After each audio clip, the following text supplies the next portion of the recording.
Hello everyone, welcome back to my channel माइना। आज हम स्टार्ट करने वाले हैं कुछ इंपॉर्टेंट क्वेश्चन क्लास 8 साइंस के लिए of chapter magnetic and heating effect of electric current. ये शॉर्ट क्वेश्चंस हैं आपकी हाफ ईयरली के लिए and final exam unit test के लिए एज वेल। सबसे पहले हम स्टार्ट करेंगे 1 मार्क का क्वेश्चन के साथ। तो 1 मार्क का क्वेश्चन फर्स्ट क्या बोला, what is the SI unit of electric current. तो आपको पता है एसआई यूनिट इलेक्ट्रिक करंट की क्या है, एम्पियर। सेकेंड है name a device that works on a magnetic effect of electric current, यानी ऐसा डिवाइस जो कि magnetic effect of electric current पे वर्क करता है। तो आपका आंसर होगा मोटर। थर्ड क्वेश्चन है which material is used in fuse wire and why. तो आप इसको लिखने का तरीका भी देख लो कैसे लिखना है। ये फर्स्ट वाला एम्पियर, सेकेंड वाला मोटर, थर्ड वाला जो मटेरियल कॉमनली यूज होता है आपके फ्यूज वायर में वो है टिन, लेड अलॉय या फिर कॉपर का। फोर्थ क्वेश्चन बोला है आपसे what happens to a compass needle when place near a current carrying wire, यानी कंपास निडल में ऐसा क्या होता है जब हम करंट कैरिंग वायर को उसके पास रख देते हैं। तो हमारा आंसर होगा कि जब भी कंपास निडल को हम रखते हैं आपके करंट कैरिंग वायर के पास तो वो ना डिफ्लेक्शन शो करता है ना। कुछ निडल डिफ्लेक्शन शो करेंगी, मतलब अपने आप को अलाइन कर सकती हैं परपेंडिकुलर मैग्नेटिक फील्ड से। अगर आप ये भी लिखोगे कि compass needle will show deflection तो भी आपको मार्क्स फुल मिल जाएंगे। नेक्स्ट क्वेश्चन बोला है what is the heating effect of electric current, यानी इलेक्ट्रिक करंट का हीटिंग इफेक्ट क्या है। तो जो हीटिंग इफेक्ट है इलेक्ट्रिक करंट का कब होता है, जब करंट आपका कंडक्टर के थ्रू पास होता है, जिससे क्या प्रोड्यूस होती है, आपकी हीट प्रोड्यूस होती है। क्योंकि रेजिस्टेंस होता है तो रेजिस्टेंस से क्या प्रोड्यूस हुआ, हीट। तो heating effect of electric current वहाँ होता है आपका। नेक्स्ट बात करते हैं 2 मार्क का शॉर्ट क्वेश्चन के लिए। सबसे पहला क्वेश्चन क्या बोलता है, why does an electric bulb get hot when it glows, यानी इलेक्ट्रिक बल्ब गर्म क्यों होता है जब उसे ग्लो किया जाता है। तो इलेक्ट्रिक बल्ब क्यों गर्म हो जाता है जब ग्लो किया जाता है, क्यों, क्योंकि उसमें क्या लग रहा होता है, heating effect of electric current. अब जो इलेक्ट्रिक करंट है वो पास करता है फिलामेंट से, है ना, और जिसकी क्या होती है, हाई रेजिस्टेंस होती है, जिससे आपकी इलेक्ट्रिक एनर्जी हीट और लाइट में कन्वर्ट हो जाती है। सेकेंड क्वेश्चन क्या है, right 2 uses of the magnetic effect of electric current, यानी 2 यूजेस बताने हैं आपको मैग्नेटिक इफेक्ट के इलेक्ट्रिक करंट के। तो पहला क्या है, जनरेशन ऑफ इलेक्ट्रिसिटी, यानी इलेक्ट्रिसिटी का जनरेशन जो जनरेटर्स में होता है। दूसरा इलेक्ट्रिक मोटर्स का ऑपरेशन। थर्ड क्वेश्चन है how is an electromagnet different from a permanent magnet, यानी इलेक्ट्रोमैग्नेट कैसे डिफरेंट है आपका एक परमानेंट मैग्नेट से। ठीक है, तो जो इलेक्ट्रोमैग्नेट है एक तरह का मैग्नेट है जिसकी मैग्नेटिक फील्ड ना इलेक्ट्रिक करंट से प्रोड्यूस होती है। तो जब इलेक्ट्रिक करंट से प्रोड्यूस होती है तो लाइक वो टर्न ऑन कर दो, आप उसे टर्न ऑन भी कर सकते हो, टर्न ऑफ भी कर सकते हो, है ना। और जो परमानेंट मैग्नेट है उसकी कांस्टेंट मैग्नेटिक फील्ड रहती है। तो ये डिफरेंस है इनके बीच में। फोर्थ क्वेश्चन बोलता है what is an electric fuse, how does it work, यानी इलेक्ट्रिक फ्यूज क्या होता है और ये कैसे काम करता है। तो इलेक्ट्रिक फ्यूज एक सेफ्टी डिवाइस है आपका जो कि इलेक्ट्रिकल सर्किट को प्रोटेक्ट करता है। जो सर्किट वगैरह हैं आपके अप्लायंसेस वगैरह हैं एक्सेसिव करंट से। ये वर्क किस में करता है, जब वायर आपके लाइक लो मेल्टिंग पॉइंट पे, ठीक है, by having a wire with a low melting point, जो मेल्ट करा देता है और ब्रेक कर देता है सर्किट को। जब करंट ज़्यादा एक्सीड हो जाता है सेफ लिमिट से तो लाइक आपका डैमेज से प्रिवेंट करता है।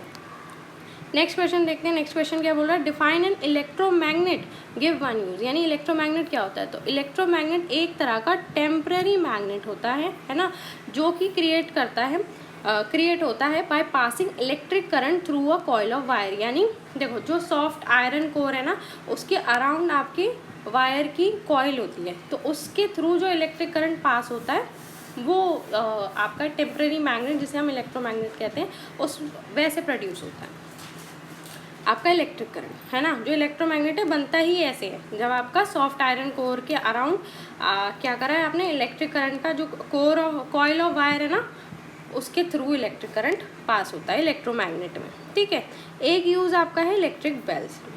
6 क्वेश्चन क्या बोलता है, how can you increase the strength of the electromagnet, यानी इलेक्ट्रोमैग्नेट की स्ट्रेंथ बढ़ाने के लिए क्या क्या कर सकते हैं। तो स्ट्रेंथ इलेक्ट्रोमैग्नेट की कैसे इंक्रीज हो सकती है, पहले तो उसके नंबर ऑफ टर्न्स इंक्रीज करके, दूसरा जो करंट फ्लो कर रहा है उसको बढ़ा के, जो कॉइल में करंट फ्लो कर रहा है। 3 मार्कर का एक क्वेश्चन है आपका यहाँ पे, रीजनिंग या कंसेप्चुअल वाला कहें अगर हम, एक सिंपल सर्किट डायग्राम बनाना है जिसमें एक इलेक्ट्रिक बल्ब शो करना है, एक स्विच शो करना है और एक बैटरी। तो आप कुछ इस तरीके से भी बना के दिखा सकते हो। ये देखो ये है, इस तरीके से आपने बल्ब बना दिया है। देन नीचे आपकी एक बैटरी हो गई, बैटरी इस तरीके से शो की जाती है एंड स्विच इस तरीके से। ये बन गया आपका थर्ड क्वेश्चन के लिए। इस तरीके का आपको डायग्राम बना सकते हैं। फिफ्थ क्वेश्चन पे आते हैं, 5 मार्क का क्वेश्चन आपके लॉन्ग पे आते हैं।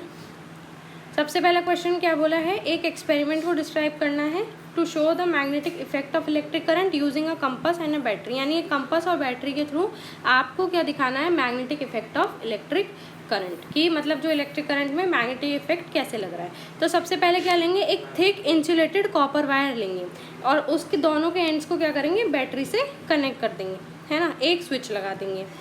अब क्या करेंगे, छोटी कंपास निडल को प्लेस करेंगे वायर के पास।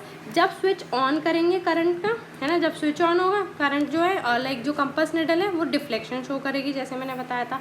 अगर स्विच ऑफ कर देते हो तो जो निडल है अपनी ओरिजिनल पोजीशन पे वापस आ जाएगी। तो ये एक्सपेरिमेंट क्या डेमोन्स्ट्रेट करता है, क्या दिखाता है कि जो इलेक्ट्रिक करंट प्रोड्यूस हो रहा है, जो इलेक्ट्रिक करंट है वो क्या प्रोड्यूस करता है, आपका मैग्नेटिक फील्ड प्रोड्यूस करता है वायर के अराउंड, जिससे कंपास निडल आपकी डिफ्लेक्शन शो करती है। नेक्स्ट क्वेश्चन क्या बोला है, compare the magnetic and heating effect of electric current with examples. यानी आपको मैग्नेटिक और हीटिंग इफेक्ट्स बताने हैं इलेक्ट्रिक करंट के एग्जांपल्स के साथ, कि मैग्नेटिक इफेक्ट क्या होते हैं, हीटिंग इफेक्ट क्या होती है इलेक्ट्रिक करंट की। तो सबसे पहले मैग्नेटिक इफेक्ट यानी जो इलेक्ट्रिक करंट प्रोड्यूस कर रहा है मैग्नेटिक फील्ड को अराउंड दी कंडक्टर के अराउंड जो भी इलेक्ट्रिक करंट से मैग्नेटिक फील्ड प्रोड्यूस हो रही है उसको आप क्या कहते हैं, magnetic effect of electric current. Example क्या है, इलेक्ट्रोमैग्नेट जो इलेक्ट्रिक बेल्स में, आपकी क्रेन्स में, मोटर्स में, जनरेटर्स में, इन सब में यूज़ होती हैं। इसका एक की फीचर क्या है, इसे आप प्रोड्यूस करते हो मोशन प्रोड्यूस करने के लिए, टेम्पररी मैग्नेटिज्म के लिए भी इसे यूज़ किया जाता है। अब हीटिंग इफेक्ट पे आते हैं। तो हीटिंग इफेक्ट क्या है, इलेक्ट्रिक करंट जो आपके कंडक्टर के थ्रू फ्लो हो रहा है एक रेजिस्टेंस के साथ, यानी कुछ चीज़ है जो रजिस्ट करती है ना, उससे हीटिंग इफेक्ट होता है। जैसे आप सर्दियों में हाथ दोनों रब करते हो आपने आपस में, तो क्या होता है, हीट प्रोड्यूस होती है। तो वो लाइक एक तरह से क्या है, आपके हैंड के मूवमेंट की वजह से जो रेजिस्टेंस हो रहा है उसकी वजह से हीट प्रोड्यूस होती है। एग्जाम्पल क्या है, इलेक्ट्रिक हीटर्स हैं, आयरन्स हैं, गीजर्स हैं और आपके बल्ब्स वगैरह हैं। की फीचर क्या है, ये हीट और लाइट को प्रोड्यूस करता है। नेक्स्ट क्वेश्चन क्या है, what safety measures should be taken to prevent electric fires in home. यानी क्या, कौन कौन से सेफ्टी मेजर्स हमें लेने चाहिए अपने घर में इलेक्ट्रिक फायर्स से बचने के लिए। सबसे पहले तो प्रॉपर फ्यूजेस वगैरह का यूज़ करना चाहिए, इंश्योर करना चाहिए कि करेक्ट रेटिंग फ्यूजेस हों, और मिनिएचर सर्किट ब्रेकर्स जिसे MCB भी कहते हैं उसे इंस्टॉल करना चाहिए, और जिससे ओवरलोडिंग आपकी प्रिवेंट हो। नेक्स्ट आपका क्या पॉइंट आता है, अवॉइड ओवरलोडिंग सर्किट, यानी ओवरलोडिंग सर्किट को अवॉइड करना चाहिए। आपको कई सारी अप्लाइंसेस वगैरह को एक सिंगल सॉकेट या एक्सटेंशन कॉर्ड जो होता है ना, जिसमें 3-4 आपकी वो लगी होती है, पावर पॉइंट होते हैं, तो इसमें यहाँ लगा लो, यहाँ लगा लो, ऐसे। तो 3-4 ऐसे नहीं लगाना चाहिए, 3-4 बहुत सारे अप्लाइंसेस को नहीं लगाना चाहिए एक सिंगल सॉकेट या फिर एक्सटेंशन कॉर्ड में।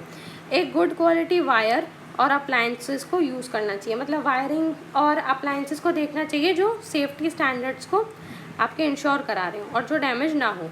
रेगुलर इंस्पेक्शन होना चाहिए कि लाइक चेक कर लेना चाहिए कि कोई लूज़ कनेक्शन तो नहीं है, डैमेज तो नहीं है कोई वायर, ये सब। Unplug appliances when not in use, यानी जब अप्लाइंस का कोई काम नहीं है तो उन्हें अनप्लग कर देना चाहिए, प्लग से बाहर निकाल देना चाहिए। जो हीट प्रोड्यूसिंग अप्लाइंसेज हैं स्पेशली जैसे आयरन है या हीटर है, इनको क्या है, जब इनका कोई काम ना हो तो आप इसको अनप्लग कर दो। फ्लेमेबल मटेरियल्स को दूर रखना चाहिए, मतलब इंश्योर करना चाहिए कोई कर्टेन, पेपर या कोई भी फ्लेमेबल आइटम जिसमें आग लग जाए उसे इलेक्ट्रिकल अप्लाइंसेस के पास नहीं रखना चाहिए, जिससे हीट जनरेट होती है। नेक्स्ट देख लेते हैं हम extra higher order thinking skill questions हैं। और फर्स्ट क्वेश्चन है, why should we not use a thick wire in a fuse, यानी हमें थिक वायर क्यों नहीं यूज़ करना चाहिए फ्यूज़ में। तो जो थिक वायर होता है उसमें लोअर रेजिस्टेंस होता है थिन वायर के कंपैरिजन में। तो अगर थिक वायर को यूज़ करेंगे एज अ फ्यूज़ तो लाइक वो हीट अप ही नहीं होगा और मेल्ट भी नहीं करेगा इजीली। अगर कोई ओवरलोड हुआ या शॉर्ट सर्किट हुआ तो उस केस में वो मेल्ट नहीं करेगा, और फिर क्या है, और क्या नाम है, सर्किट ब्रेक नहीं होगा। सर्किट ब्रेक नहीं होगा तो अप्लाइंसेस वगैरह में आग लग जाएगी, तो प्रिवेंट भी नहीं करता, आपका वो नहीं करता। थिन वायर्स आपके प्रोटेक्शन प्रोवाइड करते हैं। नेक्स्ट है आपका what will happen if a fuse wire is replace by copper wire, यानी क्या होगा अगर फ्यूज वायर को हम रिप्लेस कर दें कॉपर वायर के साथ। देखो, अगर फ्यूज वायर को रिप्लेस कर दिया जाए कॉपर वायर के साथ, जो कि स्पेशली एक रेगुलर कॉपर वायर है, तो वो डेंजरस हो सकता है। क्यों? क्योंकि कॉपर में हायर मेल्टिंग पॉइंट है, बहुत ज़्यादा हायर मेल्टिंग पॉइंट है। तो जो फ्यूज़ वायर का मटेरियल है, फ्यूज़ वायर के मटेरियल से ज़्यादा हायर मेल्टिंग पॉइंट है, जो पिघलने की वो होती है एक पॉइंट, है ना। तो इन केस आपकी ओवरलोड हो जाए, शॉर्ट सर्किट हो जाए, तो जो कॉपर वायर है ना वो मेल्ट नहीं करेगा, और फिर क्या है, सर्किट को ब्रेक भी नहीं करेगा।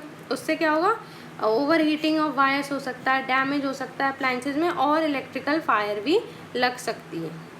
थर्ड क्वेश्चन क्या बोला है, wire electric appliances like heaters irons made of alloys like nichrome, यानी जो इलेक्ट्रिक अप्लायंसेज हैं जैसे हीटर आयरन, ये आपकी कुछ अलॉयज से बनते हैं, नाइक्रोम से बने होते हैं। तो क्यों बने होते हैं, देखो पहली बात तो ये है कि हाई रेजिस्टेंस प्रोवाइड करता है। हाई रेजिस्टेंस प्रोवाइड करेगा तो आपका जो भी सिग्निफिकेंट अमाउंट ऑफ हीट वगैरह जनरेट हो रही है, जब करंट पास करता है तो एफिशिएंट बना देगा हीटिंग पर्पस के लिए, हाई इलेक्ट्रिकल रेजिस्टेंस की वजह से। दूसरा, हाई मेल्टिंग पॉइंट होता है, तो इससे क्या होगा, हाई टेम्परेचर विथस्टैंड कर सकता है, यानी सह सकता है हाई टेम्परेचर, और जनरेट भी कर सकता है विदाउट मेल्टिंग।